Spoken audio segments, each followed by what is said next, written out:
The power of emotions in moral judgment. Logic will get you from A to B, imagination will take you everywhere, Albert Einstein famously remarked. While Einstein celebrated creativity, a growing body of evidence suggests that emotions, not just reasoning, drive our moral compass. Western philosophy has long elevated logic over feelings, yet neuroscience and psychology reveal that emotions are the silent architects of our moral judgments. Take the groundbreaking work of American neuroscientist Antonio Damasio, for example. Damasio's research challenges the age-old perception that logic is the ultimate guide to moral reasoning. He studied patients with brain damage that significantly diminished their emotional capacity. Surprisingly, these patients found every choice, be it trivial or profound, equally valid. Imagine a life where selecting a kettle feels as weighty as deciding your career path. This emotional void left them socially disengaged, making them less empathetic partners and colleagues. Damasio's findings reveal a crucial truth: emotions are indispensable in shaping not just our decisions but also our relationships. Without them, even the most reasoned choices lose their depth and meaning. Emotions infuse life with purpose, influencing the way we process information and interact with others. Research further underscores the omnipresence of emotions in our decision-making. Social psychologist Robert Zients conducted an illuminating experiment where participants viewed slides of seemingly arbitrary shapes and figures. Each image, no matter how mundane, elicited a fleeting emotional response. This demonstrated that our feelings are instantaneous and ever active, shaping our thoughts and judgments without conscious effort. Consider the implications: every decision you make is influenced by an intricate dance between emotion and reason. This interplay is not a weakness but a strength. Emotions provide the moral clarity that pure logic often lacks, enabling us to navigate ethical dilemmas with empathy and nuance. This understanding also reshapes how we approach sensitive topics. Whether addressing issues like cannibalism or incest in moral philosophy, our emotional reactions often precede rational deliberation. These instincts may seem irrational but are deeply rooted in our social and evolutionary fabric, guiding us toward shared values and norms. So, instead of distrusting emotions, embrace their role as your moral compass. They don't undermine reasoning, they enhance it. As Damasio's research shows, emotions are the heart of what makes us human, guiding our choices with subtlety and depth. About the author. Jonathan Haidt, Ph.D., is a distinguished social and cultural psychologist based at the University of Virginia. His work delves into the intricate interplay between morality and emotion, exploring how these forces shape human behavior and society. In addition to his research contributions, Haidt is the acclaimed author of The Happiness Hypothesis, a thought-provoking exploration of timeless ideas about well-being, drawn from both ancient wisdom and modern psychology. His studies continue to shed light on the foundations of ethical decision-making and emotional intelligence. Chapter 1. The Power of Intuition: How Emotions Shape Our Moral Judgments. Imagine a young child captivated by a puppet show. Two puppets perform, one kind and helpful, the other selfish and mean. After the show, the child instinctively reaches for the good puppet, displaying a moral preference even before they have the capacity for logical reasoning. This simple yet profound scenario illustrates a truth explored by psychologists: when making moral decisions, our intuitions lead, and reasoning follows. As Jonathan Haidt explores in The Righteous Mind, emotions and gut instincts form the cornerstone of our moral judgments, often overshadowing reasoned thought. For centuries, Western philosophy elevated reason as the ultimate guide to moral behavior. However, emerging research challenges this narrative, emphasizing the foundational role of emotions. Neuroscientist Antonio Damasio's groundbreaking studies shed light on this dynamic. Damasio examined patients with brain damage that severely diminished their emotional capacity. Stripped of emotional cues, these individuals found themselves incapable of making meaningful decisions. Every choice, whether trivial or significant, felt equally inconsequential. Without emotional input, their lives became marked by social disconnection and apathy, highlighting how crucial emotions are to moral and practical decision-making. Emotions don't just guide us, they are ever-present, influencing every perception and judgment. Social psychologist Robert Zients demonstrated this through experiments where participants viewed a series of slides featuring random images, from geometric shapes to abstract squiggles. Without exception, each image evoked a fleeting emotional response, underscoring how emotions operate constantly, shaping our judgments instantaneously, even when we're unaware.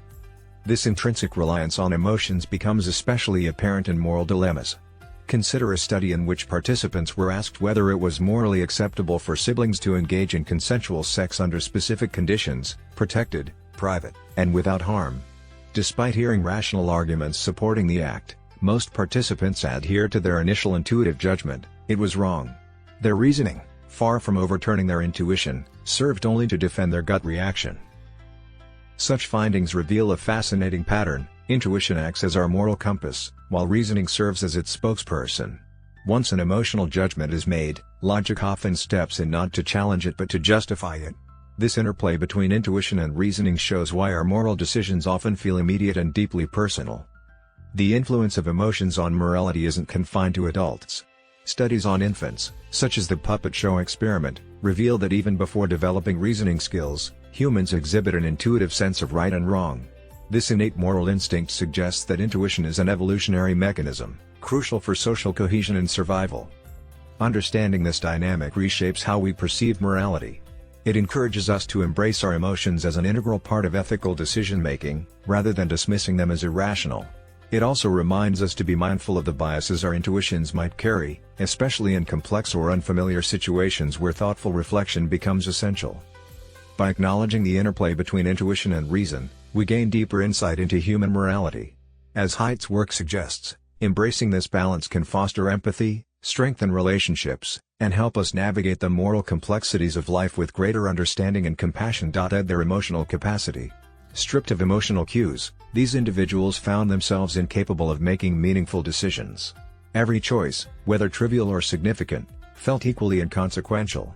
Without emotional input, their lives became marked by social disconnection and apathy, highlighting how crucial emotions are to moral and practical decision-making. Emotions don't just guide us, they are ever-present, influencing every perception and judgment. Social psychologist Robert Zients demonstrated this through experiments where participants viewed a series of slides featuring random images, from geometric shapes to abstract squiggles. Without exception, each image evoked a fleeting emotional response, underscoring how emotions operate constantly, shaping our judgments instantaneously, even when we're unaware. This intrinsic reliance on emotions becomes especially apparent in moral dilemmas. Consider a study in which participants were asked whether it was morally acceptable for siblings to engage in consensual sex under specific conditions: protected, private, and without harm. Despite hearing rational arguments supporting the act, most participants adhered to their initial intuitive judgment: it was wrong. Their reasoning, far from overturning their intuition, served only to defend their gut reaction. Chapter 2: The Hidden Influences on Moral Reasoning, Reputation and Self-Interest. Many believe moral reasoning is a purely rational process, untouched by personal motives or social concerns. However, research reveals that both self-interest and the desire to maintain a good reputation heavily influence how we make moral decisions. Consider how deeply we care about others' perceptions of us. Even individuals who claim indifference to outside opinions show a drop in self-esteem when negatively judged by a stranger. This unconscious concern for reputation proves that our moral compass often aligns with what we believe others will think of us. This concern for appearances intensifies when people expect their moral decisions to be scrutinized. Knowing they must justify their actions, individuals engage in more thorough and careful reasoning than they otherwise might. This dynamic highlights how the mere prospect of accountability sharpens moral deliberation. Yet, this is not the only force at play. Self-interest, too, has a powerful grip on moral reasoning, subtly reshaping our sense of right and wrong when personal stakes are involved. We often adjust our ethical standards to align with outcomes that benefit us. A compelling study illustrates this point. Participants were paid for completing a task, but the cashier intentionally overpaid some of them. Only 20% corrected the error without prompting. However, when directly asked if the payment was accurate, 60% admitted the mistake and returned the extra money. This suggests that most people are willing to act dishonestly if they can rationalize their behavior and preserve a sense of innocence. These findings reveal that moral reasoning is far from an impartial process. It is deeply intertwined with our social consciousness and personal interests. The interplay between these influences often leads us to justify actions that protect our image or serve our goals. Ultimately, understanding the biases shaping our moral decisions can help us become more self-aware and strive for genuine integrity. Recognizing that reputation and self-interest are not inherently negative forces but powerful motivators, we can work to channel them toward ethical and constructive choices. Chapter 3: The Origins of Fairness, Universal Moral Foundations Across Cultures. Imagine a time when someone took advantage of your trust, leaving you with a strong sense of resentment and a longing for justice. This universal human reaction to unfairness reveals something profound about our shared moral instincts. But where does this deep-seated sense of fairness originate? According to the moral foundations theory, fairness is one of several universal moral foundations that underpin human morality. These foundations are not confined to individual societies but are shared across cultures, shaping our collective sense of right and wrong. These moral instincts evolved as adaptations to enduring social challenges. For instance, the problem of cheating has historically disrupted harmony in human groups. To counteract this, humans developed a shared moral foundation of fairness, which promotes cooperation and discourages exploitation. This foundation drives behaviors like collaboration and reciprocity. We naturally cooperate with those who treat us well and distance ourselves from those who exploit or deceive us. Fairness fosters trust, ensuring social bonds remain strong and functional. However, while these moral foundations are universal, they manifest differently across cultures. For example, authority, a shared moral foundation, plays out distinctively in various societies.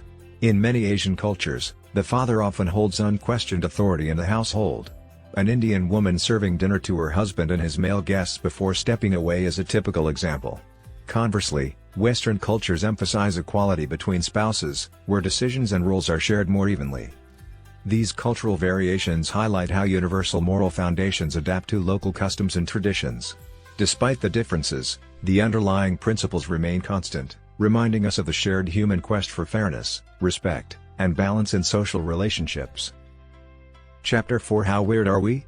The bias in psychological research and moral values. Imagine conducting a global survey on human behavior but only sampling individuals from one small, unrepresentative group. This is exactly the case with much of psychological research, which focuses predominantly on people from weird cultures, Western, educated, industrialized, rich, and democratic. As it turns out, this narrow demographic is far from typical and offers skewed insights into human psychology. Research shows that moral values differ starkly between weird and non-weird cultures. Weird societies emphasize individual rights and autonomy, often placing personal freedoms above collective concerns. In contrast, non-weird cultures prioritize community, tradition, and the sacred, often putting family, nation, and religion ahead of individual needs. Consider a controversial hypothetical scenario. If a man secretly engaged in sexual activity with a dead chicken before cooking it for dinner, would this be morally acceptable? Many weird individuals might argue, if it's done privately and harms no one, it's his right. This reflects their emphasis on individual freedom and harm avoidance. However, in stark contrast, individuals from Asian cultures or American working-class groups strongly reject the act, even if it causes no harm. For them, the sacredness of life and respect for tradition outweigh the logic of personal freedom. Engaging in such an act would be seen as degrading to the individual and an affront to their moral or spiritual beliefs. This divergence highlights a key issue: weird cultures are outliers when compared to the global majority. Their moral frameworks, focused on personal liberty and individualism, differ significantly from those of non-weird cultures, which integrate communal values and reverence for the sacred. Psychological research based on weird participants risks painting an incomplete picture of human behavior and morality. By generalizing findings from such a narrow subset, researchers may inadvertently misrepresent the diversity and complexity of human values across cultures. To better understand human psychology, it's essential to widen the lens, incorporating diverse cultural perspectives. Only then can we appreciate the richness of human morality, which spans individual rights, communal responsibilities, and spiritual values. This awareness challenges us to rethink universal assumptions about morality, urging us to embrace the complexity of cultural differences and question how representative our research truly is. Chapter 5: The Dual Nature of Humanity: Balancing Selfishness and Altruism. Human behavior often puzzles us with its dual nature. We strive for personal gain yet display remarkable acts of altruism. For instance, after the September 11, 2001 attacks, hundreds of Americans traveled long distances to New York, eager to help rescue survivors. This blend of self-interest and selflessness begs the question, why are we wired this way? The roots of selfishness lie in individual-level natural selection. Throughout history, humans have competed relentlessly for resources, status, and survival advantages. This intense competition has favored traits that prioritize personal gain, shaping our minds to seek out opportunities that benefit ourselves first. However, evolution didn't stop at individual competition. It also equipped humans with the capacity for cooperation within groups. When groups compete, the ones with stronger teamwork and cohesion often emerge victorious. This dynamic has led to the evolution of group-level adaptations that encourage collaboration and collective success. A key breakthrough in human evolution was shared intentionally, the ability to align goals and work toward common objectives. Early humans who could communicate their intentions effectively were more successful at hunting, raising children, and defending their communities. This teamwork enabled cohesive groups to outcompete less cooperative ones, solidifying the role of shared intentionally in our development. This dual influence of individual and group-level evolution explains why humans can be both self-serving and altruistic. The competitive drive for personal success coexists with an equally strong instinct to contribute to group welfare when collective action is necessary. Ultimately, the interplay between selfishness and selflessness is what makes us uniquely human, allowing us to thrive as individuals and as part of a broader community. Chapter 6.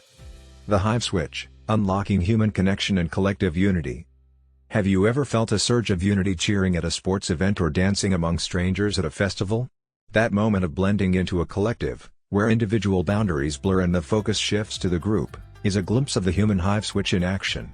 This innate ability allows us to feel deeply connected to something larger than ourselves. This hive switch is not just an illusion, it's a biological feature hardwired into our brains. Rooted in evolution, the hive switch enables us to prioritize collective interests over individual ones. Group rituals and shared experiences ignite passion and foster unity, weaving a tight social fabric that strengthens communal bonds. The evolutionary advantage of the hive switch lies in its power to make groups more cohesive and, thus, more successful. As Charles Darwin observed, cooperative and cohesive groups tend to outperform those composed of selfish individuals. This adaptation has been crucial to humanity's ability to survive and thrive as social beings. Interestingly, the hive switch can be activated even in solitude. Nature's grandeur, its vast landscapes and awe-inspiring phenomena, often evokes a profound sense of humility and connection to the universe, flipping the hive switch in a deeply personal and selfless way. Beyond natural settings, certain experiences can directly trigger the hive switch. For example, psilocybin, a psychedelic substance, has been shown to elicit profound feelings of unity and interconnectedness. In experiments, participants reported transcending time and space, experiencing an overwhelming sense of connection to others and the world around them. When the hive switch is flipped, people are more willing to cooperate, prioritize group welfare, and regulate selfish impulses.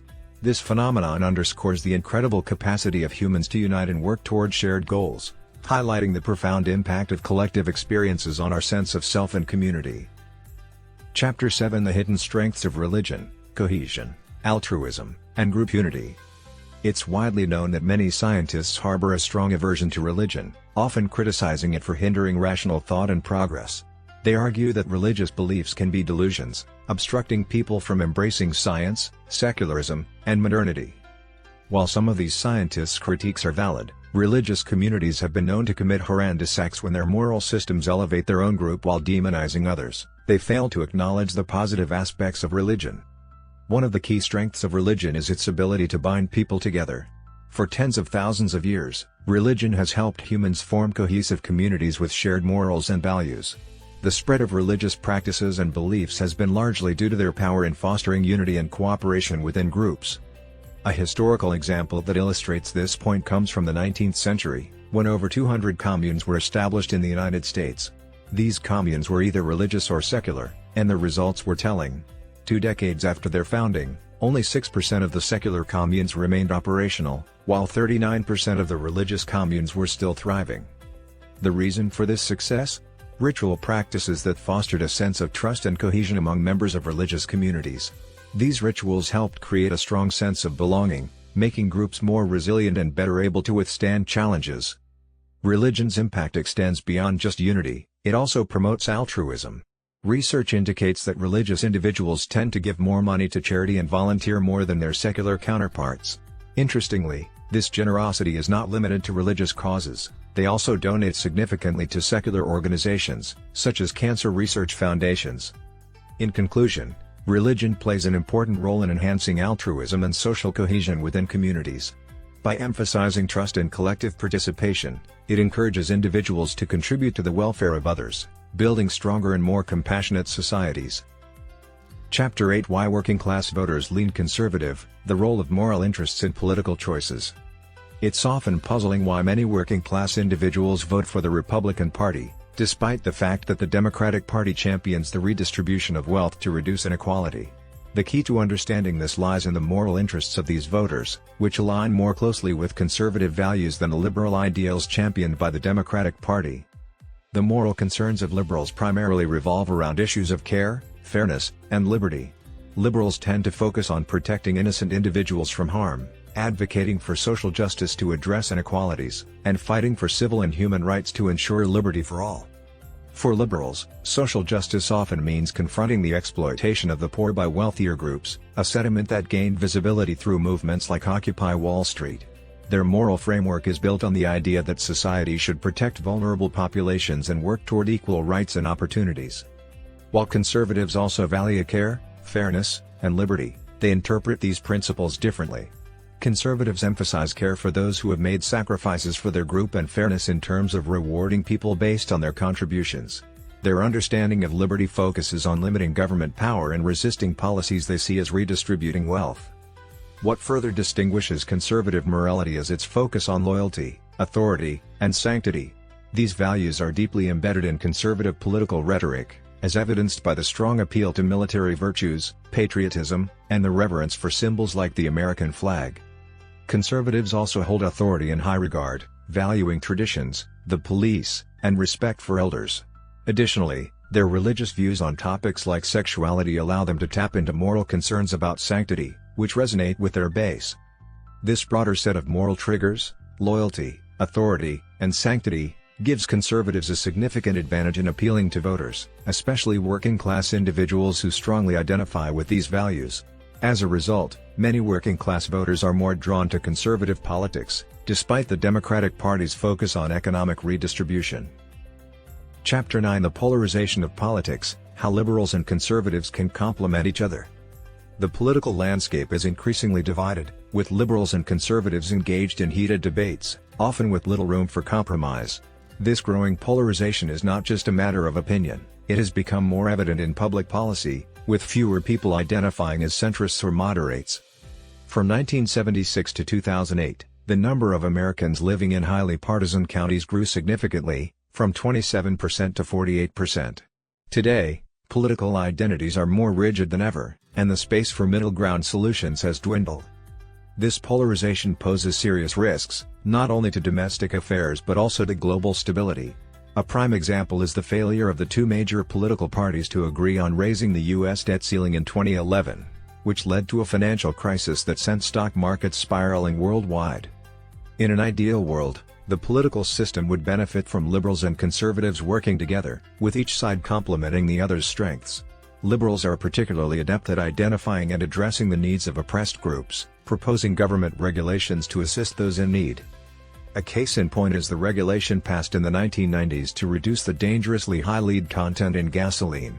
This policy not only helped to protect the environment but also safeguarded the health of millions of children by preventing neurological damage caused by exposure to lead.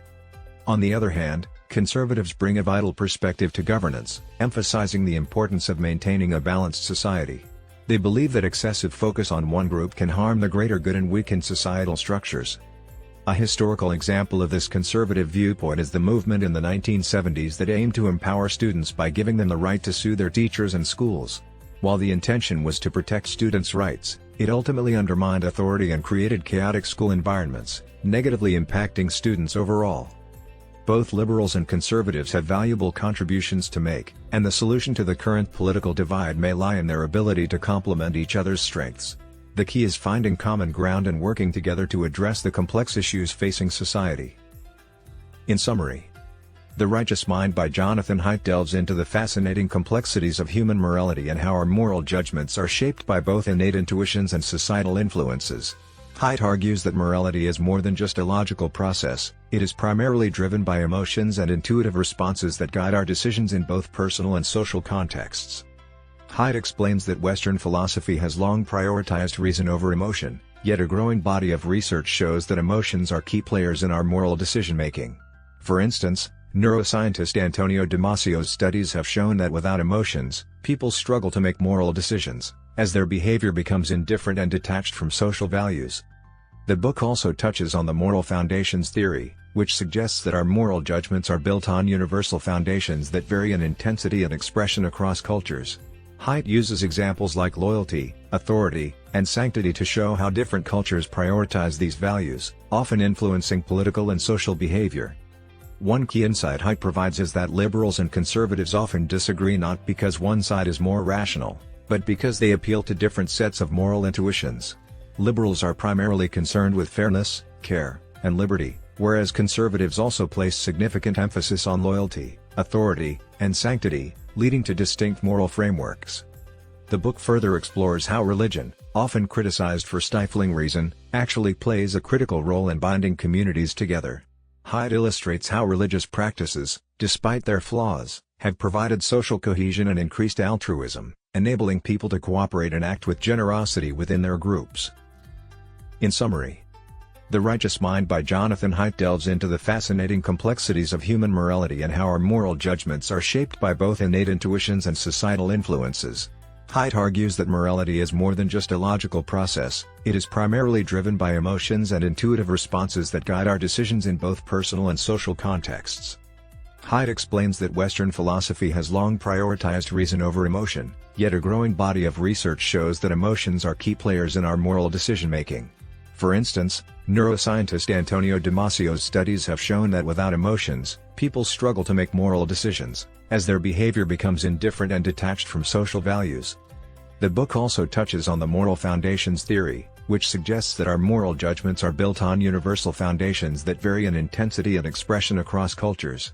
Haidt uses examples like loyalty, authority, and sanctity to show how different cultures prioritize these values, often influencing political and social behavior.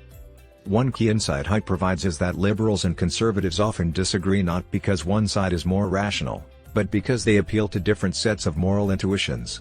Liberals are primarily concerned with fairness, care, and liberty, whereas conservatives also place significant emphasis on loyalty, authority, and sanctity, leading to distinct moral frameworks. The book further explores how religion, often criticized for stifling reason, actually plays a critical role in binding communities together. Haidt illustrates how religious practices, despite their flaws, have provided social cohesion and increased altruism, enabling people to cooperate and act with generosity within their groups.